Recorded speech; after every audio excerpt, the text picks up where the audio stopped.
Good to be here with you, Dallas. Thank you so much for talking with me today. Of course, glad you're here. Maybe talk about the preparation for season 5, the approach that you wanted to take for this season.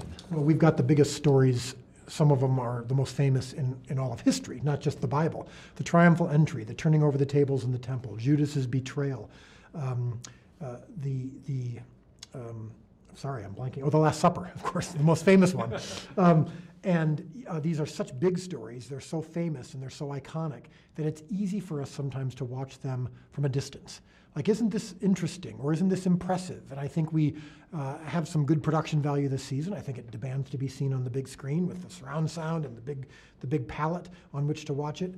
But it's ultimately about also the relationships and the authenticity and the humanity. And Jesus is with his closest friends and followers, telling them he's going to leave them soon, and they're not getting it.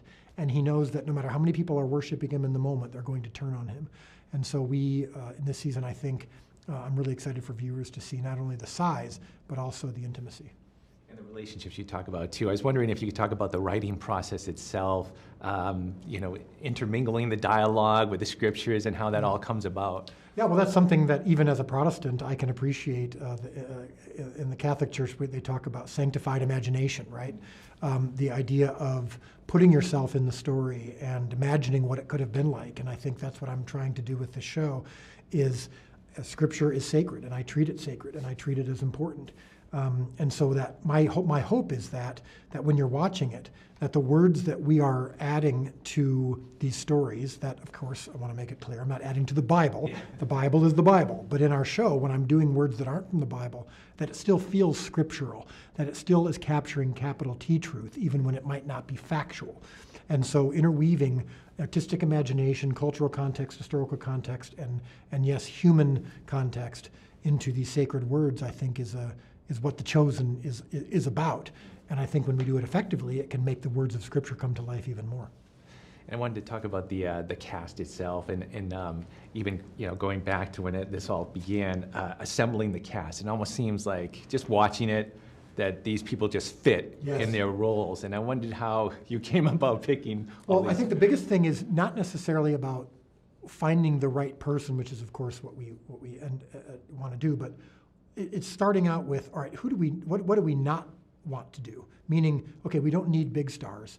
We don't need, we want to be as authentic as possible. So a lot of Bible portrayals have been European white people portraying these roles. We want this to be as authentic as possible. So they need to look like they could have been from first century Galilee. They need to be able to inhabit this character in an authentic way. And also, I don't have a religious litmus test for them. We have plenty of cast and crew who aren't traditional believers. They come from all different types of backgrounds, and yet they're willing to put that aside for the sake of the story. And I think God brought all these people to us. I really do. I can tell you so many stories of people that wouldn't have thought would be right for this role, who God did a work in their life and did a work in my heart to make sure that we matched the character with the actor. And it's been beautiful to watch. And this is the Last Supper, the season 5. As we approach Easter and Holy Week, what do you think you'll experience Holy Week in a different way this week for you personally coming up? Oh, for sure. I mean, one of the things that really struck me while we were filming was the triumphal entry and the waving of the palm branches. And I'm like, I've seen this hundreds of times, either on film or in art or at a church service where we've waved palm branches and said Hosanna. And yet living it out while we're recreating it really brought it home for me, and it was very, very humbling.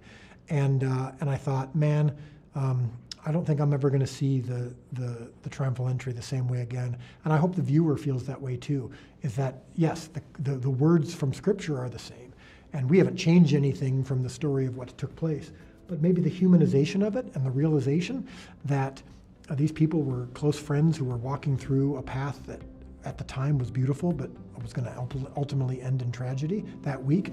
Hopefully that can bring some weight to it as we watch it and realize that we are a participant in the greatest story ever told. Thank you so much for taking time to talk to me today.